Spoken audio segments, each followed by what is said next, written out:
Cosmo health நேயர்களுக்கு வணக்கம். இன்னைக்கு நம்ம கூட விகே மெடிக்கல் சென்டர் அரும்பாக்கத்துல இருந்து டாக்டர் பரந்தாமன் அவர்கள் நம்ம கூட இணைந்திருக்காங்க. தொடர்ந்து ஆரோக்கியம் குறித்த நம்முடைய சந்தேகங்கள அவர்கிட்ட கேட்டு தெரிஞ்சுக்கலாம். வணக்கம் சார். வணக்கம் மேடம். எப்படி இருக்கீங்க? நல்லா இருக்கேன். நீங்க நல்லா இருக்கீங்களா? நல்லா இருக்கேன் சார். இன்னைக்கு நிகழ்ச்சி வந்து டயபெட்டிஸ் பத்தி. இன்னைக்கு வீட்ல ஒருத்தவங்களுக்கு டயபெட்டிஸ் அப்படின்றத ரொம்ப காமனா நம்மளால பார்க்க முடியுது. ஒரு காலகட்டத்தில வந்து இது வந்து ப பரம்பரையா வருமா அப்படின்ற சந்தேகம் நெறைய பேருக்கு இருந்தது போய், இன்னைக்கு ரொம்ப காமன் ஆயிடுச்சு. யாரும் பயப்பட வேண்டிய அவசியமே கிடையாது. சர்க்கரையா எனக்கும் இருக்கு, உனக்கும் இருக்கா அப்படின்ற மாதிரி ஆயிடுச்சு. ஸோ இவ்ளோ இந்த காலகட்டம் மாற மாற இந்த சர்க்கரை நோயினுடைய எண்ணிக்கை அதிகரிச்சுட்டே வருது. இதற்கான காரணம் முதல்ல என்ன சார்? கண்டிப்பா மேடம். இன்னைக்கு காலகட்டத்தில உள்ளவங்களுக்கு ஒரு முக்கியமான கேள்வி. அதாவது வீட்டுக்கு வீடு வாசப்படி இருக்க மாரி, இப்போ வீட்டுக்கு வீடு வந்து டயபெட்டிக் பேஷண்ட் வந்து எனக்கு இருக்கா, உனக்கு இருக்கான்னு கேட்கிற மாரி ஆயிடுச்சு. இதுக்கு அடிப்படை காரணம் வந்து உணவு தான் நான் சொல்லுவேன். அதேபோல வந்து லைஃப் ஸ்டைல். அதாவது எல்லாருமே வந்து லேட்டா தூங்கிட்டு, லேட்டா எந்திரிக்கிறாங்க. அதாவது இந்த பகல் தூக்கம் நெறைய பேருக்கு வந்து ஹேபிட் ஆயிடுச்சு. சாப்பிட்ட உடனே ஒரு 1 மணி நேரம் ரெஸ்ட் எடுக்கிறது வேற. ஏன்னா நைட்டெல்லாம் முழிச்சிட்டு இருந்து, இன்னைக்கு வந்து செகண்ட் ஷோ போயிட்டு, அதுக்கப்புறம் நைட்ல வந்து ஹெவியா சாப்பிடக்கூடிய கல்ச்சர் வந்து நெறையா டெவலப் ஆயிடுச்சு. நீங்களே பார்த்துருங்க.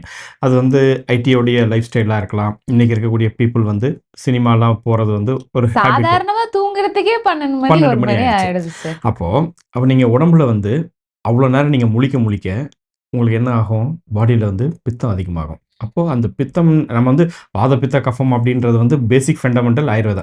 ஏன் சொல்றேன் அப்படின்னா, நம்ம பித்தம்னே கொண்டு போக தேவையில்ல. ஹீட் அதிகமாகும். ஹீட் அதிகமாச்சுன்னா என்ன ஆகும்? அது எனர்ஜிய கன்சியூம் பண்ணும். இப்போ ஓவரா வந்து எனர்ஜிய கன்சியூம் பண்றப்ப, நம்ம பாடியில இருக்கக்கூடிய அன்வான்டட் ஃபேட் எல்லாம் வந்து கலோரியா பர்ன் அவுட் ஆயிடுது. அப்போ பிளட் ஸ்ட்ரீம்ல வந்து குளுக்கோஸ் லெவல் அதிகமாக தானே செய்யும். ஐஸ் கியூப் இருக்கு. நீங்க வந்து ஒரு டெம்பரேச்சர்ல வந்து குறையிறப்ப மெல்ட் ஆகுது. அந்த மாரி நம்ம பாடிக்குள்ள இருக்கக்கூடிய நம்ம அன்வான்டடா நம்ம முழிச்சுக்கிட்டே இருக்கோம் அப்படின்றப்ப கண்டிப்பா வந்து ஹீட் அதிகமா ப்ரொடியூஸ் ஆகுது. எல்லாருக்குமே ஒரு காலகட்டத்தில வந்து ஒரு ஏஜ்ல பணக்கார வியாதியா இருக்கிறது வந்து இப்ப எல்லாருக்குமே வந்து வரக்கூடிய ஒரு காமன் டிசீஸஸா ஆயிடுச்சு. ஓகே.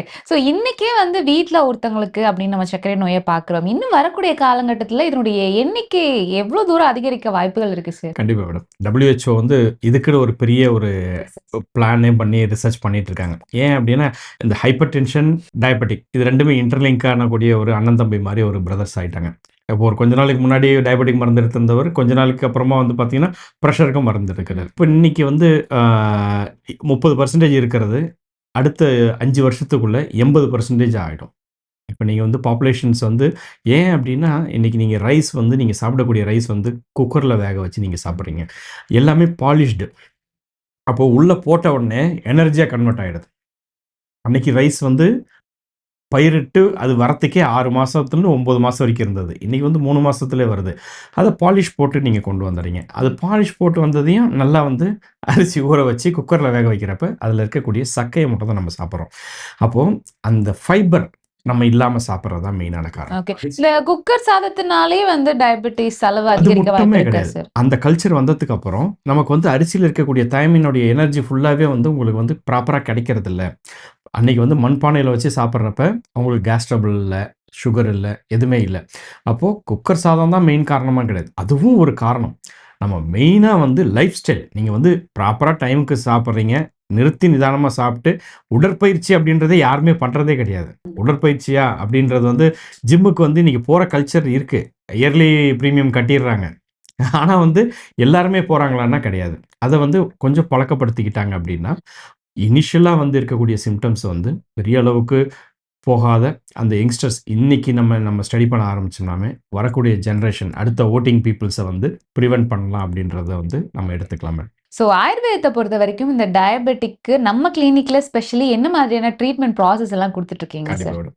ஆயுர்வேதால வந்து நம்ம பேஷண்ட்ஸ வந்து மெயின் வந்து நிதான பரிவர்ஜனம் சிகிச்சை அப்படின்றத சொல்லுவோம். அதாவது எதனால சுகர் வந்தது? அத நம்ம வந்து ஃபர்ஸ்ட்டு ஹிஸ்டரி எடுத்துர்றோம். அப்போ உங்களுடைய ஆகாரமா, உங்களுடைய லைஃப் ஸ்டைலா, உங்களுடைய காம்ப்ளிகேஷனா? என்ன காம்ப்ளிகேஷனா ஜெனடிக்கா இருக்குதா? இல்ல வந்து ஏற்கனவே 10 வருஷமா நீங்க டயபெட்டிக் மருந்து எடுத்துட்டு வந்தீங்களா? இல்ல என்ன ப்ராப்ளம் அப்படின்றத வந்து டிஃபரன்ஷியல் டயக்னோசிஸ் வந்து நம்ம பண்ணிருவோம். ஒவ்வொரு வியாதிக்கும் ஒரு லட்சணங்கள் இருக்கு. அதுல வந்து வாதம், பித்தம், கஃபம் அப்படின்னு சொல்லுவோம். ஸோ ஒருத்தர் வந்து ஒபேசிட்டியா இருப்பாரு. அவருக்கு மட்டும் தான் சுகர் வருமா? அப்படின்னு கிடையாது. ஒல்லியா இருக்கிறவருக்கும் சுகர் வரும். ஓகே நல்லா ஆக்டிவா இருக்கேன். நான் வந்து எந்த இதுவுமே கிடையாது. நான் ஜிம் எல்லாம் போயிட்டுருக்கேன். எனக்கு சுகர் வராதா? கண்டிப்பா வரும். ஸோ, அப்போ உணவு கான்சன்ட்ரேட் பண்ணணும். ப்ராப்பரான டயட் எடுக்கணும். அப்ப நிறுத்தி நிதானமா சாப்பிடணும். அப்போ சரிவிகித உணவு எடுத்துக்கணும். டிவைட் பண்ணி சாப்பிடணும். நான் நல்லா ஜிம்முக்கு போறேன்னு சொல்லிட்டு நல்லா வந்து வச்சு அதிகமா சாப்பிட்டாலையும் அப்பவும் உங்களுக்கு ஓவர்லோட் ஆகுது. பட் ஆனா அவங்க வந்து நல்லா சாப்பிட்டாலும் நல்லா வொர்க் அவுட் பண்ணி அந்த கேலரி பர்ன் பண்ணிறாங்கல்ல சார். அப்படி இருந்தும் வர வாய்ப்புகள் இருக்கா? கண்டிப்பா இருக்கு. நீங்க வந்து எங்க என்னதான் ஒர்க் அவுட் பண்ணாலும் டைஜெஷன், மெட்டபாலிசம் நடக்கிறது லிவர்ல தான். பான்கிரியாஸ்ல இருக்கக்கூடிய இன்சுலின் ப்ராப்பரா சுரந்தா தான் உங்களுக்கு வந்து பிளட்ல இருக்க குளுக்கோஸ் லெவல் வந்து மெயின்டெயின் ஆகுது. ஆக வந்து நீங்க வந்து ஜிம்முக்கு போயிட்டா உங்களுக்கு வந்து டயபெட்டிக் வராதா அப்படின்றதெல்லாம் கிடையவே கிடையாது. ஜிம்முக்கு போறப்ப நீங்க வந்து பேலன்சிங் யுவர் லைஃப் ஸ்டைல். அதுதானே தவிர்த்து ஜிம்முக்கு போறவங்களுக்கு எல்லாருக்குமே சுகரே கிடையாது அப்படின்றதெல்லாம் கிடையாது. உடற்பயிற்சியில வந்து மெயின் வந்து நடைப்பயிற்சி பண்ணணும். அதுக்கு அடுத்தது யோகா பயிற்சி பண்ணணும். அதில தாண்டி பிராணாயாமா. அதாவது நம்மளுடைய மனசு, சரீரம் இது 2மே ரொம்ப இன்டர் கனெக்டட். நீங்க வந்து எல்லாமே பண்றீங்க. ஆனா ஸ்ட்ரெஸ்டா இருந்தீங்கன்னா, இட் ரிவர்ஸ் யுவர் மெட்டபாலிசம். நான் ஜிம்முக்கு ஓடிக்கிட்டே இருக்கேன். அதுவே ஒரு இரிட்டேஷன கிரியேட் பண்ணும். நான் அடுத்து கொஞ்சம் ஃபாஸ்ட்டா போயிட்டே இருக்கேன் அப்படின்னு கிடையாது. நம்ம மனசு, நம்மளுடைய இந்திரியங்கள், நம்மளுடைய உடம்புல இருக்கக்கூடிய தாதுக்கள். இது எல்லாமே சமமா இருந்தா டிசீசஸ் வராது. இது எப்ப இம்பாக்ட் ஆகும் அப்டின்னா, நம்ம நேச்சருக்கு அகைன்ஸ்ட்டா செயல்படுறப்ப. டயபெட்டிக்ல என்ன? நம்ம லேட் நைட்டா தூங்குறது, டேல தூங்கிக்கிட்டே இருக்கிறது, அன்வான்டடா சாப்பிட்டுக்கிட்டே இருக்கிறது. இப்போ வந்து ஒரு கல்ச்சர் வந்து அதிகமாயிடுச்சு. ஒரு ஸ்நாக்ஸ்ன்றது ஒரு கல்ச்சர். அப்ப நம்ம வந்து இப்ப தான் 2 மணிக்கு தான் சாப்பிட்டுருப்போம். கொஞ்சம் கூட கேப் இருக்கவே இருக்காது. அடுத்து ஒரு 4 மணிக்கு போயிட்டு ஸ்நாக்ஸ் சாப்பிடுறோம். அது ஸ்பெஷலி டயபெட்டிக் பேஷண்ட்ஸ்க்கு நெறைய பசி நெறைய பசி. இருக்கும்னு வேற ஆமா, சொல்லுவாங்கல்ல. கண்டிப்பா. அவங்களுக்கு வந்து excess appetite, excess urination, excess thirst இருக்கும். அதாவது நார்மலா வந்து பார்த்தீங்க அப்டின்னா, அவங்களுக்கு வந்து இனிஷியலா வந்து யூரினேஷன் வந்து நைட்ல ஒரு 4 முறை, 5 முறை எந்திரிப்பாங்க. சில பேருக்கு வந்து பாத்ரூம்ல யூரின் போனாங்க, அந்த இடத்துல வந்து எறும்பெல்லாம் இருக்குது அப்டின்னு பார்த்துருப்பாங்க. ஏன்னா, அது வந்து மதுமேகம். அது வந்து ஸ்வீட் டேஸ்ட் இருக்கனால எறும்பு வந்து அந்த இடத்துல அதில இருக்கக்கூடிய இது வந்து நீங்க டாய்லெட்ல பார்க்கலாம். அது யூரின் கூட ஸ்வீட்னஸ் இருக்கும்னு சொல்ல வரீங்களா சார்? கண்டிப்பா. ஓகே. அதுதான் வந்து சுகருடைய டெஸ்ட்ல வந்து அவங்க கண்டுபிடிக்கிறது. மெயினா வந்து எந்த அளவுக்கு இருக்கு அப்படின்றது தான். குளுக்கோஸ் லெவல் இருக்கிறத தான் அவங்க கண்டுபிடிக்கிறாங்க. அப்போ அதில குளுக்கோஸ் இருக்குன்னா கண்டிப்பா வந்து அதுதான் வந்து சர்க்கரைன்னு நம்ம சொல்றோம். அப்போ அந்த யூரின்ல டாய்லெட்ல வந்து எங்கெல்லாம் வந்து நீங்க எறும்பு பார்க்குறீங்களோ, அந்த வீட்ல யாருக்காவது ஒருத்தருக்கு டயபெட்டிக் இருக்குன்றத நீங்க தெரிஞ்சுக்கலாம். ஓகே. ஸோ இதுல வந்து இப்போ ஹோம் ரெமடிஸ் அந்த டயபெட்டிக்கு ஆயுர்வேத முறைப்படி ஏதாவது குறிப்புகள் இருக்கா சார்? ஹோம் ரெமடீஸ் நம்ம வந்து பேசிக்கா வந்து பார்த்தீங்கன்னா, நீங்க கீரைகள் நெறைய எடுத்துக்கணும். காய்கறிகள் நெறைய எடுத்துக்கணும். நீங்க ரைஸ் எவ்வளோ எடுக்கிறீங்களோ, அதுக்கு ஈக்குவலா வெஜிடபிள்ஸ் எடுக்கணும். நார் சத்து அதிகமா இருக்கக்கூடிய ஃபைபர் ஃபுட்ட வந்து நெறைய எடுத்துக்கணும். அப்போ பேசிக்கா வந்து பார்த்தீங்கன்னா, வெந்தயம் நெறைய எடுத்துக்கலாம். நெறைய மோர் குடிக்கலாம். கீரைகள் ஏதாவது ஒரு கீரைகள் வந்து அவசியம் ஏத்துக்கணும். ஏன்னா, இன்னைக்கு வந்து கீரைகள் மென்னு சாப்பிடணுன்றதுக்கே வந்து கீரைகள் செய்ய மாட்டாங்க. ஏன்னா, முருங்கை கீரையெல்லாம் வாங்கி அத உருவணும், செய்யணும் அப்படின்றது 2 பேருமே வொர்க்கிங் பீப்பிளா இருந்ததுன்னா அவாய்ட் பண்ணிடுறாங்க. கீரையா அது வந்து வீக்கெண்ட் உணவாகுற மாரி ஆயிடுச்சு. டெய்லியுமே நம்ம வந்து சரிவிகிதமா நம்ம உணவு எடுத்துக்கணும். அதுல வந்து பாகற்காய் அப்படின்ற காய் வந்து இன்னைக்கு வந்து நம்ம சென்னையில மார்க்கெட்ல வந்து ரொம்ப கம்மியா விக்கிற காய். ஏன்? கசப்பு வந்து இன்னைக்கு யங்ஸ்டர்ஸ் சாப்பிடுறதே கிடையாது. அப்போ வந்து உணவுல வந்து கஷாய ரசமும் இருக்கணும்.